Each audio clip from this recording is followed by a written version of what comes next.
Shivam award વિતરણના આજના પ્રસંગમાં મુખ્ય મહેમાન અને અતિથિ વિશેષ શ્રી દલપતભાઈ પઢિયાર સાહેબ અને નાથાભાઈ ગોહિલ સાહેબ અને આવેલા બધા મહેમાનો અને શિવમ એવોર્ડ અને શિવમ સન્માનના હકદારો અને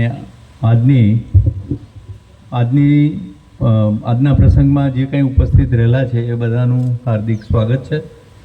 અને આપ સૌ જાણો છો કે અમારા ચેરિટેબલ ટ્રસ્ટમાંથી અમે આ પ્રમાણેના પ્રોગ્રામ કરતા આવ્યા છીએ, પણ વચમાં કંઈક કોરોનાના પીરિયડમાં થોડું ઘણું બાકી રહી ગયેલું એ એક સાથે સાટું વળવા માટે અમે લોકોએ આ વખતે 13 શિવમ એવોર્ડ અને બાકીના 8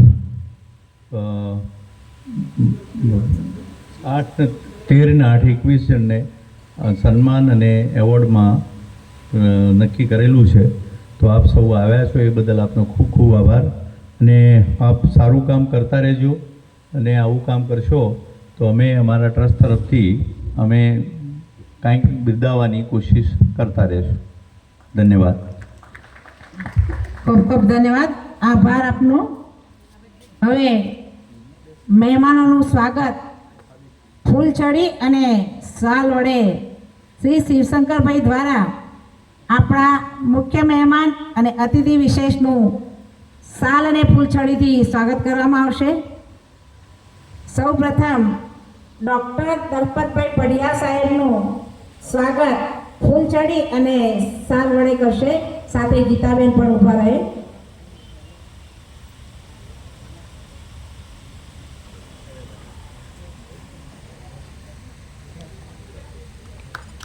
પઢિયાર સાહેબનું સ્વાગત થઈ રહ્યું છે. આપણે તાળીઓ પાડવામાં કચાશ નહીં રાખીએ. અને હવે અતિથિ વિશેષ તરીકે આપણી વચ્ચે ઉપસ્થિત એવા ડૉક્ટર નાથાલાલ ગોહિલ સાહેબનું સ્વાગત ફૂલછડી અને શાલ દ્વારા શિવશંકરભાઈ અને ગીતાબેન દ્વારા કરવામાં આવશે. સ્વાગત નાનાનું થાય કે મોટાનું, સામે તાળીઓનો ગડગડાટ હોવો જોઈએ. સ્વાગત એ સ્વાગત છે. અને જ્યારે સ્વાગત થતું હોય, આપણું જ્યારે સ્વાગત થતું હોય તો આપણને કેટલો આનંદ થાય છે. આપણા પ્રોત્સાહનથી સામેની વ્યક્તિને પણ એટલો જ આનંદ થાય છે. ખૂબ ખૂબ ધન્યવાદ.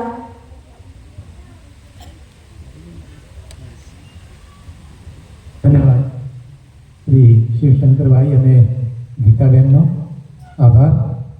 હવે પ્રસંગ પરિચય જેના માટે મળ્યા છીએ એને સમગ્ર ચિતાર રૂપે પ્રસંગ પરિચય આપવા માટે શ્રી પંચાલ સાહેબને વિનંતી કરું છું. પણ સાથે એક કાર્યક્રમ આવતીકાલનો હતો શિવમનો પૂર્વ અહેવાલ આપવા માટેનો, કાલે રાખ્યું હતું પણ આજે એને સાંકળી લઈએ છીએ. તો માનનીય પંચાલ સાહેબને વિનંતી છે કે શિવમનો પૂર્વ અહેવાલ પણ સાથે સાંકળી જવા માટે વિનંતી છે. શ્રી પંચાલ સાહેબ. સ્વાગતમ. આજે જે કંઈ અહીંયા ઉપસ્થિત છે એ શિક્ષણ, સંસ્કાર અને ધર્મને પૂરી રીતે જાણવાવાળા વ્યક્તિઓ છે. મને ખૂબ આનંદ છે કે શિવશંકરભાઈની એવી ઈચ્છા હતી કે મારી સાથે અભ્યાસ કરતા વિદ્યાર્થીઓ હોય એમને પણ બોલાવો. અમે પ્રયત્ન કર્યો અને કેટલાકને કહ્યું અને કેટલાક અહીંયા આ જગતમાં નથી એવા વ્યક્તિઓના દીકરાઓએ સમાચાર મોકલાયા કે મારા પિતાજીનું અવસાન થઈ ગયું છે અને એ પોતે નથી. આ ભાવના હતી કે ભાઈ આપણે એ વખતે મિલન કરીએ, પૂર્વ છાત્રો સાથેનું મિલન કરીએ. કેટલાક આવ્યા, સવારે મળ્યા અને કંઈ પણ કારણોસર એ ચાલ્યા ગયા, આવ્યા ખરા. તો આજે એ પ્રસંગ લઈને આ ભેગા કરવાનું કામ એમણે ખૂબ મહત્ત્વનું કર્યું. એમણે તો ત્યાં સુધી તૈયારી હતી કે આપણે ભલે 200 વિદ્યાર્થીઓ થાય તો આપણે એમને અલગ દિવસ રાખીએ, સવારનો બપોર સુધી એમની સાથે વાર્તાલાપ કરીએ. અને એટલા માટે તો સૌરાષ્ટ્રથી જે મહેમાનો છે એમને આગલા દિવસે બોલાવવાનો પ્રયત્ન અમે કર્યો હતો, પણ એમાં સફળતા મળી નથી. આશા છે કે આપણે એ કામ ખૂબ સારી રીતે કરીએ. આપ જાણો છો કે આજનો પ્રસંગ જે છે એ કેટલાક સન્માન વ્યક્તિઓ 8 અને 5 બીજા ઉમેરાયા છે લોકલ, જેમણે આ આશ્રમ માટે કામગીરી કરી છે અને આશ્રમને વિકસાવવામાં એમનો પાયાનો ફાળો છે. એવા વ્યક્તિઓને પણ સન્માન કરવું એવું કાલ રાત્રે અમારી બેઠકમાં નિર્ણય થયો. એટલે 8 જણના તો નામની આવા છે યાદી, 5 જણ બીજા છે એના વારાફરતી આપણે નામનો પછી ઉલ્લેખ કરી લઈશું. એટલે એક વસ્તુ છે કે ભાઈની ભાવના એવી છે કે આપણે એકબીજા સાથે મળીએ અને એને આપણે એવા ટચ કરીએ કે જેની જે વીજળીનું કનેક્શન જોડાય અને દીવો પ્રગટે એમ એના હૃદયની અંદર પણ દીવો પ્રગટવો જોઈએ એવી આશા છે. તમે જોઈ શકશો કે ઘણા દૂરના, માનો કે અહીંયા રતિની કે પટેલ એમની બીએડ કોલેજ ચાલે છે, એમને તો પોતે જ્યોતિષાચાર્ય છે, આયુર્વેદ આચાર્ય છે, ઘણી ડિગ્રીઓ ધરાવે છે. એવી વ્યક્તિએ ગામમાં આવીને એમને બીએડ કોલેજ અને સાથે સાથે નર્સિંગ કોલેજ એ પણ શરૂ કરી. તો એવા વ્યક્તિને પણ એમને યાદ કરીને ચોથી બોલાએ સુરત હતા તો પણ એ આવી ગયા છે. એટલે ભાવના ક્યાં કામ કરે છે એ વ્યક્તિને ખેંચી લાવે છે. હવે એ જ સાથે કેટલુંક ચેરિટેબલ ટ્રસ્ટનું દર્શન કરાવવાનું છે. એ આવતીકાલના પ્રસંગમાં છે, પણ આવતીકાલ લાંબો કાર્યકાળ છે એટલે એ ઓછો થઈ જાય એટલા માટે હું આજે આપી દઉં છું. એટલે કાલે સ્ટેજ પર મારે આવવાનો સવાલ આવે નહીં એટલા માટે દરેકને આપી દીધું છે. દરેકના ફોલ્ડરમાં છે જ, પણ જેની અંદર ફોલ્ડર નથી એવા વ્યક્તિઓ કંઈક જાણે કે ભાઈ આ શિવશંકર એવું શું કામ કરે છે કે બધા એને યાદ કરે છે. એટલે પણ એવું થાય કે વધારે પૈસા છે એટલે ખર્ચે જ ને, એવું પણ કંઈક આરામ મળે એ બીજું શું કરે. કેટલાક એવું પણ કે 2 નંબરના પૈસા આવતા હશે એટલે આ બધાને આપે છે એટલે અમે પણ ભાગીદાર બનીએ ને, આવી વાત પણ કરે. કારણ કે વ્યક્તિની ફરક જુદી છે. અમારે ભગવાનદાસ એવું કહે છે કે મને મારા ગુરુએ એવું કીધું કે સારું થયું કે મેં પથરાઓ સાથે નિસ્બત કરી. માણસ ફરી જાય, પથરો ફરવાનો નથી. એટલે પથરાઓનું સંશોધન કરી અને એમને આંતરરાષ્ટ્રીય ખ્યાતિ મેળવી. એમને આંતરરાષ્ટ્રીય ખ્યાતિ મેળવી છે. એ જ પ્રમાણે મોરારી બાપુ ઘણી વખત કહે છે કે ભાઈ રામને વાંદરાઓને લઈને ગયા સારું થયું કે વાંદરાઓ પહોંચ્યા શ્રીલંકા સુધી, માણસોને લઈ ગયા તો વચ્ચે ફરી ગયા હતા, અથવા માગા કે કંઈક આપો અમને વધારે તો અમે આ કામ કરીશું. એટલે આપણે માણસ તરીકે આપણું મૂલ્ય કઈ રીતે વધારવું. ગામમાં એક વ્યક્તિ છે એ છે અને પછી એની ગણના બીજા સાથે કરવામાં આવે તો અહીંયા મુંબઈનો મારી પાસે ફક્ત 2 વર્ષ પડ્યા છે અને જુલાઈ મહિનાના 1969માં એ મુંબઈ નીકળ્યા. મુંબઈનું આકર્ષણ વધારે હતું. ગામમાં મુંબઈમાં રહેનારા વ્યક્તિઓ આવે ને, સફેદ કપડાં પહેરીને આવે ને, આમ ફરે, સ્ટ્રીટ ટાઈટ આવે એટલે કે મારો મુંબઈમાં મજા છે, ચાલો મુંબઈ જઈએ. આ મગજમાં એક આવી ગયું એમને અને મુંબઈ ગયા. એમના પિતાજીની ઈચ્છા એવી હતી કે એ માધવબાગમાં જઈ ત્યાં રહે અને સાથે સાથે સંસ્કૃતના પંડિત બને એવી એમની ઈચ્છા હતી. એટલે એમને 11મા ધોરણ સુધી ત્યાં ભણ્યા. પછી કોલેજ ની વાત આવી તો કોલેજ રાતની કોલેજ માગતા હતા કે દિવસે નોકરી કરી શકાય. એટલે તો કોઈએ પ્રશ્ન પૂછ્યો કે મુસ્લિમ કોલેજ કેમ પસંદ કરી? તો એ મુસ્લિમ કોલેજ એટલા માટે પસંદ કરી મને આ મળે, પણ એમને દિવસની જ કોલેજ એને આપી એટલે પછી એ કોલેજમાં જવાનું બંધ કર્યું. વાત ત્યાં છે કે કોલેજનું શિક્ષણ મેળવી શક્યા ને, મગજમાં એક જ અહીં ભણતા રહ્યા ત્યારે અમારે ઘણી વખત ડિબેટિંગ ચાલતું ત્યારે કે હું અહીંયા ભણી અને હું ડૉક્ટર બનીશ, ડૉક્ટર બનીને આ વિસ્તારમાં હું સેવા કરીશ, આ વિસ્તારની ગરીબી જોઈને. આ વાત હતી. એટલે કેટલીક વાર એ ધાર્યું હોત તો કદાચ કોઈ નેતા બની શક્યા હોત અથવા તો સરકારી નોકરી કરી શકાય. પણ પછી એમને ધંધામાં ભણ્યા પછી અનુભવ ખૂબ કર્યો. પહેલી વાર એ જ્યારે કોચિંગ ચા માટે ગયા હશે ત્યારે કેવું મગજમાં લાગ્યું હશે એમને. અને ત્યાં કે પહેલી વાર હું વિમાનમાં બેઠો, ત્યાં રહ્યા, જે થોડો સમય સુધી ત્યાં રહ્યા પછી થોડું સ્થિર થયા. એટલી કમાણી તો હતી જ, પ્રેમ તો કોઈ વતનનો પ્રેમ છૂટ્યો નહીં એટલે વતનમાં આવ્યા. વતનમાં આવીને એમને નવચેતન યુવક મંડળ બનાવ્યું, બાલ મંદિર બનાવ્યું, એક ક્રેડિટ સોસાયટી બનાવી, બધું બરાબર ચાલવા માંડ્યું. પણ પછી તો મિત્રોની સાથે બનાવ્યા તો મિત્રોને એમ થાય કે હું જ કરું એ સાચું અને એ કરું. એટલે અંદરોની મિત્રોની ખટપટ એમને ગમી નહીં, એ છોડી દઈ અને પાછા મુંબઈ ગયા. મુંબઈ ગયા એ પહેલાં એમના 79માં મેરેજ પણ થઈ ગયા હતા અને 83માં જ્યારે એ ગયા ત્યારે એમની પાસે 2 બાળકો હતા. પણ એ બધા કેવી તકલીફ પડી છે, 10x10ના એ રૂમની અંદર એ રહેવાનું થયું છે, પેલું થયું. પછી થોડો ટાઈમ રહ્યા પછી દહીસર ગયા. દહીસર જઈને પાછું એ પોતાનું મકાન કરી. ત્યાં શું કરે, તો બાજુમાં ગરીબ માણસો એમને જરૂર પડે, છોકરાની ફીના પ્રશ્નોની જો ચોપડા લાવવાની વાત હોય, કપડાં લાવવાની વાત હોય, એટલે છાનામાના પૈસા આપે. ગીતાબેનને ના બતાવે, ચૂપચાપ કે કદાચ ગીતા લડશે તો. એટલે આમ ઘણો લોકો ટાઈમ સુધી ચાલ્યું. પછી ગીતાબેને ખબર પડી એટલે નારાજ થયા. ઝઘડો ન કરી શકે કારણ કે ગીતા હતી એટલે. બીજે નામ હોત ને રીતા હોત તો ઝઘડો કર્યો હોત. પણ એમને એ સાચવું, એમને એમ કહ્યું કે તમે શા માટે આવું કરો છો. પછી બંને ચર્ચા વિચારણા કરી અને શિવશંકર ચુનીલાલ જોશી ચેરિટેબલ ટ્રસ્ટની રચના કરી. રચનાનું મૂળ ત્યાં છે. એમને લોકોને મદદ કરવાનો હેતુ હતો. અને પછી તો જજો સાહેબે ગુજરાત નહીં, મહારાષ્ટ્રમાં પણ, પાડોશમાં નહીં, દૂર પણ એમને દૂર કર્યું. તો પછી તો તમે જોઈ શકો છો કે ગુરુ મહારાજને એમના પર કૃપા વરસી. એ કૃપાના કારણથી એમને દરેક જગ્યાએ જે આશ્રમો છે એમનો સહયોગ છે. એ પોતે જ્યારે મેં લખી નાખ્યું ત્યારે એમની લીટી કાપી નાખી, એટલે મેં સહયોગ શબ્દ વાપર્યો. એ સહયોગનો સાથ લઈને કે ભાઈ નિભાવની વાત જવા દો, સહયોગ જો જોઈએ તો હું આપવા માટે તૈયાર છું.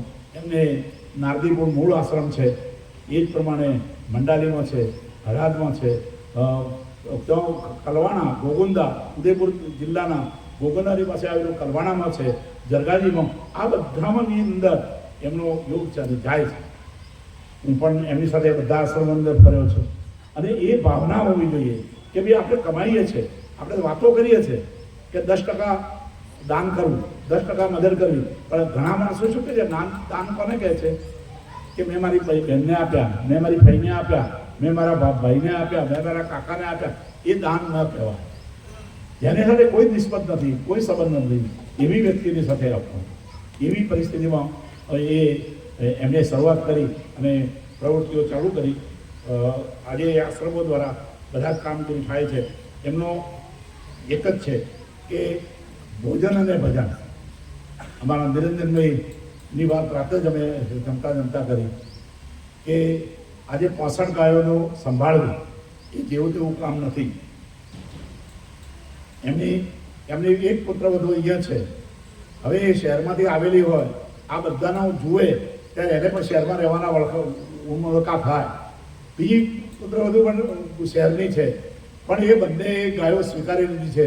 ગાયો ધોવાનું કામ પણ એ જ પ્રમાણે કરે છે. છાણ લઈને બીજે મળવાનું એ કામ પણ એટલું જ કરે છે. અને એ જે કંઈ છે તમે વિચાર બીજું કરો કે 25 રૂપિયે લીટર દૂધ આપે. એમ લાગે કે આ ગરીબને યોગ્ય નથી, એ નથી. પણ આ બધું કામ જે છે ઘરમાં જો સુધારવાનું કામ માતા કરી શકે છે, એમ વહુઓને સુધારવાનું કામ સાસુ કરી શકે છે. સાસુ જોરદાર છે. કારણ કે આજે નિરંજનભાઈ વૃદ્ધ થઈ ગયા પણ સાસુ યુવાન છે, એટલે એમ કે ભાઈ આ કરવું જ પડશે, નહીં ચાલે. અને એમને અંબાજીમાંથી રક્ષા મળ્યા છે, એટલે એ રક્ષા બધાનું રક્ષણ કરે છે. એટલે એ લઈને એમનું કામ ખૂબ સારી રીતે ચાલે છે. ઘી દૂધ વગેરે છે, કોઈને મફત આપવા જેવું છે, બીજાને રોજી આપી શકાય એવા અગરબત્તીનો ઉદ્યોગ પણ મોટા પ્રમાણમાં ચાલે છે. 101 વ્યક્તિઓને એ ભોજન આપી રહ્યા છે. સામે માધવી શાળા છે, એ માધવી શાળાનો નામકરણની વાત આવી. એ વખતે હાયર સેકન્ડરીના વર્ગો ચાલુ કરી શકાય એમ નહોતા, વર્ગો ઓછા હતા. એમને ગુરુજીના નામે દાન આપી અને બનાવી રાખ્યું. મેડિકલ કેમ્પ વારંવાર કરવામાં આવ્યો. અને પછી એની દવાઓ છે, દવાઓથી કેટલી રાહત મળી શકે એ પણ થઈ શકે. આજે ઘણી વખતે શું થાય છે, આપણે કોઈને તો નોકરી કરીએ ને શીખીએ એટલે એનો ધંધો પડાવી લઈએ છીએ. પણ એમને એવું નથી કર્યું. એમને જેમને ત્યાં નોકરી કરી હતી એ ક્લિયરન્સ એજન્ટ તરીકેનું કામ એ કરતા હતા. એનાથી જુદા પ્રકારનું કામ કરી અને ક્લિયરન્સ એજન્ટ તરીકે પ્રામાણિક છાપ એમને ઊભી કરી છે. બીજાઓ કરતાં એમનો ચાર્જ વધારે હોય છે, છતાં લોકો એમને ક્લિયરન્સ માટે આપે છે. એ પ્રમાણે અહીંયા હાલ જે સ્કૂલ પ્રાથમિક શાળા ચાલે છે એનું સંચાલન પોતે કરી રહ્યા છે. ખેડબ્રહ્મા સેવાનિકેતન ટ્રસ્ટ દ્વારા કન્યા છાત્રાલય ચાલતું હતું. એનું મકાન બિલકુલ જર્જરિત હતું. ત્યાં ભાઈ અમારા આજે હાજર છે હરિહરભાઈ. એ હરિહરભાઈ એમની જે પુસ્તક લખ્યું છે એમાં વર્ણન કરેલું છે. એમનું પુસ્તક પણ અહીંથી તમે લઈ શકો છો કે વાંચી શકો. જીવન ચરિત્રો વાંચવા જોઈએ. બાળકોની પાસે જો ઘડતર કરાવવું હોય તો તમે એને જીવન ચરિત્રો વંચાવો, આત્મચરિત્રો એના વંચાવો, એમને કઈ રીતે એ આગળ વધ્યા છે એ સમજાવો, તો તમારું બાળક કદી હિંમત હારશે નહીં અને પોતે એવો વ્યવસાય કરીને એ આગળ વધી શકશે. પણ ના, આપણે તો હલકું સાહિત્ય વંચાવરાઈએ છીએ અને હલકું સાહિત્યથી એમનું માનસ પણ હલકું બને છે અને પરિણામે એ આગળ આવી શકતા નથી. લોક સાહિત્ય ક્ષેત્રે અમને રસ હતો. ભજન સાંભળવામાં તલ્લીન મળી જાય તમને ખબર ના પડે. હવન યજ્ઞમાં બેઠા હોય ને, ઉપર ગરમી પડતી હોય 45 ડિગ્રી 44-45 ડિગ્રી, એ ઉઘાડા તો બેઠેલા હોય 4-4 કલાક સુધી બેસી રહે અને પછી તો એસીમાં સતત રહેનાર. ઘરમાં એસી, ગાડીમાં એસી, ઓફિસમાં એસી, પણ જ્યારે અહીં બેસવાનું હોય ત્યારે એની તપસ્યા એની જુદી દેખા. આ તપ છે. શિવ અને શંકરના બંનેના અર્થો જાણે છે એ કદાચ જુદી રીતે વર્ણવી શકાય એની વાતમાં હું નહીં ઉતરો. એમને લોક સાહિત્યમાં કંઈક કરવું જોઈએ એવો વિચાર આવ્યો 2005માં. સૌ પ્રથમ આજે આપણી વચ્ચે અશોકભાઈ યાજ્ઞિક સાહેબ નથી. એ જ પ્રમાણે આપણે ડીસાના શેઠ અમૃતલાલ પણ આપણી વચ્ચે નથી. એ બંનેને સૌથી પહેલાં 2005માં એવોર્ડ આપવામાં આવ્યો. ત્યાર પછી અમે ચર્ચા વિચારણા કરી. કોઈકને એમ લાગે કે ભાઈ પંચાલ સાહેબ સાથે પણ પરભાવનું કંઈક લેણું હશે. મારા વાઈફ એમને માનસ પુત્ર તરીકે જ માનતા હતા અને એમને માતા તરીકે એમના પૂરી આમ કહી દીધું. કોઈક વખતે એની શરીર બગડી ત્યારે પેલો કરે એટલે કે તમે શા માટે દુઃખી થાવ છો, રડો છો, જે કંઈ હશે હું જાણું છું કે તમારા સાહેબે કશું જ બચાવ્યું નથી, કશું રાખ્યું નથી, પેલું નથી અને કદી પણ કરવાનું હશે અને જરૂર પડશે તો એમને જ્યાં રહેવું છે તે વ્યવસ્થા હું કરવા તૈયાર છું. આટલી હું જોઈએ છે. બાકી દીકરા કે દીકરીઓ એ કામ કરે છે પણ નથી. એ બાબતથી એમને પછી ગુર્જરી ટ્રાઇબલ ફાઉન્ડેશન ની રચના કરવાનો વિચાર કરી. 2006માં ગુર્જરી ટ્રાઇબલ ફાઉન્ડેશનની રચના કરવામાં આવી અને ત્યાર પછી આપણે એના દ્વારા આપણે સન્માન કરવું એવો વિચાર કરવામાં આવ્યો. એના સમગ્ર નાણાં, સમગ્ર ખર્ચ એ શિવશંકર પ્રેમલાલ જોશી ચેરિટેબલ ટ્રસ્ટ ઉઠાવે છે. એક જ વસ્તુ છે કે આપણે દરેકનું સન્માન કરવું છે. એવા વખતેમાં આપ જાણી શકો છો કે હરમાબેન દેવાભાઈ ખોંટ, નાથાભાઈ બી ગમાર, એમને એવોર્ડ આપવામાં આવ્યો. એના પછી નિરંજનભાઈને એવોર્ડ આપવાની વાત આવી ત્યારે નિરંજનભાઈએ કહ્યું કે તમારે આવવું પડશે ત્યાં. એ વખતે ગ્રંથાલયનું મકાનનું કામમાં પણ એમને દાન આપ્યું અને મકાનનું કામ પણ તૈયાર થયું હતું. 3 દિવસનો કાર્યક્રમમાં અમે બધા જ ગયા હતા. ત્યાં એટલા બધાને ભેગા કર્યા હતા અને જે સંગોષ્ઠી ચાલી એમાં ચર્ચા વિચારણા ખૂબ જુદા જુદા વિષયો ઉપર કરવામાં આવી. ત્યારે આપણને એમ લાગે કે વ્યક્તિનો રસ કેવો છે એ આપણે જોઈ શકીએ છીએ.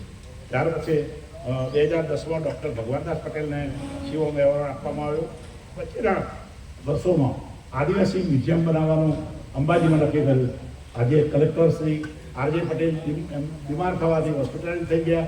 એમને ક્યાં અમને મકાન આપવામાં આવ્યા અને ત્યાં જ અમે આદિવાસી મ્યુઝિયમ બનાવવાનું શરૂ કર્યું. એનો વિકાસ પૂરેપૂરો કરવો એવો નિર્ણય હતો પણ એમની બદલી થવાથી એ કામ પૂરું થઈ શક્યું નહીં. અને અધિકારી ગમે એટલો સારો હોય પણ એ જાય એટલે એને પાછળવાળાને એમ લાગે કે તોડો ફોડો ભાગો, રાજા મહારાજાઓ જેવી વાત છે અધિકારીઓમાં. એટલે એ કારણથી આગળ અમે કરી શક્યા નહીં. આજે આરજી પટેલ હાજર નથી. એમને જલ્દી સ્વસ્થ થઈ જાય એવી આપણે બધા પ્રાર્થના કરીએ. 21/2/2016ના રોજ શંકરભાઈ સોમાભાઈ તડવી, શ્રીમતી રેવાબેન શંકરભાઈ તડવી અને ડૉક્ટર જયાનંદભાઈ લક્ષ્મણ જોશી અને પ્રોફેસર કાનજીભાઈ પટેલને એવોર્ડ આપવામાં આવ્યો અને ખાસ મહેમાન તરીકે ડૉક્ટર ગણેશદેવી ઉપસ્થિત રહ્યા હતા. કોરોનાના કારણે વચ્ચેના વર્ષોમાં 2019માં ડૉક્ટર કનુભાઈ છોટાલાલ ચાની, નવજીભાઈ દેવાભાઈ ખોંટ અને વજાભાઈ કિશોરભાઈ ગમાને પણ એવોર્ડ અર્પણ કરવામાં આવ્યો. કોરોનાના કારણે વચ્ચેના વર્ષોમાં શિવ એવોર્ડનું અમે વિતરણ કરી શક્યા નહીં. શિવશંકરભાઈએ આ દિવસોમાં આરોગ્ય વિશે કામગીરી બતાવી એ પોતાને પણ કોરોના થઈ ગયો હતો. એવી સ્થિતિ હતી કે 1 મહિના સુધી કોઈની સાથે મળી શકે નહીં, બોલી શકે નહીં, વાત ન કરી શકે. પણ એમને કરેલા સેવા કાર્યોમાં ડૉક્ટરો પણ ઘણી વખત તો એમ કહે ભાઈ આ હવે અમારા હાથની વાત નથી, પણ એમને કરેલા સેવા કાર્યોને કારણે એ પોતે આપણા અધૂરું કામ કરવાને માટે એ અત્યારે સ્વસ્થ છે અને આપણે એ જોઈ શકીએ છીએ. રાજ્યોમાં અને રાજ્યમાં પણ જ્યારે લોકનૃત્યો કરવામાં આવે ને ગુજ્જરી ટ્રાઇબલને એનું આમંત્રણ મળે ત્યારે અહીંના કલાકારોને તો મોકલવામાં આવે છે. આ વર્ષે 13 મહાનુભાવોને શિવમ એવોર્ડ અર્પણ કરવામાં આવે છે. એનું આપણી પાસે ક્યાં હાજર છે અને ઉપસ્થિત છે. વિશેષમાં આ વર્ષે આ વિસ્તારના કેટલાક તેજસ્વી વ્યક્તિઓનું પણ સન્માન કરવું. એ ભણેલા હોય, અહીંયા રહ્યા હોય. અમારે ખૂબ એક આનંદની વાત છે કે મારી પાસે તો 1 જ વર્ષ ભણ્યા છે બાહુભાઈ એમ પ્રજાપતિ. એ પોતે એના પછી વિદ્યામંદિરમાં ગયા, ત્યાર પછી પ્રાથમિક શિક્ષક બન્યા, ગ્રેજ્યુએટ થયા અને પરીક્ષાઓ આપતા રહ્યા અને છેલ્લે એ પોતે અધિક કલેક્ટરમાંથી કલેક્ટર તરીકે આજે એ IAS તરીકે રહે છે અને આપણે એમને સ્ટેજ ઉપર લઈશું ત્યારે પોતાના પ્રતિભાવો આપશે. એક જ વસ્તુ છે, હું એટલો નસીબદાર છું કે મારી પાસે 4 વર્ષ ભણનાર શ્યામભાઈ ચૌધરી પણ અહીંયા હાજર છે. અંબાજીમાં હું 63 થી 67 સુધી રહ્યો અને એ જ ભાવના, એ જ સંબંધો આજે એટલા જરા રહ્યા છે એ અહીંયા ને અહીંયા છે. એટલે એમની સાથે અત્યારે ઘરોબો થઈ ગયો છે. કંઈ પણ જરૂર હોય તો હું વાત કરું નહીં, એમને વાત કરવાનો અધિકાર, અમને એકબીજાને લઈ જવાનો અધિકાર આ છે. એટલે એટલો નસીબદાર છું કે ભાઈ બાહુભાઈ 1 વર્ષ માટે મારી પાસે બન્યા છે, શિવશંકરભાઈ 2 વર્ષ માટે બન્યા છે, પણ બધાની સાથે આત્મીયતા જોવા મળે છે. જે છેલ્લે સુધી બનેલા છે તો બધા મારા સાથે છે. એમના દીકરાઓ પણ એ જ ભાવ સાથે રાખે છે. તો આજે આપ જોઈ શકો છો કે આ કાર્યક્રમ આવતીકાલે મારે આ જે હતું એ હું આજે લઈ લીધું છે, કારણ કે કોઈ પાછળથી કેટલા મોડા 2 વાગ્યા પછી આવી શકીશું એવા દીપકભાઈ આવી ગયા છે કે નહીં? નથી. અગાઢ સુખ સાહેબી છે, બરાબર, એમની પાસે. છતાં સાધુની જેમ જીવન જીવનાર શિવશંકરભાઈ અને અખંડ સ્વભાવવતી ગીતાબેન જે જનસેવાના સત્કરો પર તત્પર રહે છે, એમને હું ખૂબ જ શુભેચ્છાઓ પાઠવું છું. બાકી તો સાધુ પુરુષો બેઠેલા છે એ એમને આશીર્વાદ અર્પણ કરે. ધન્યવાદ.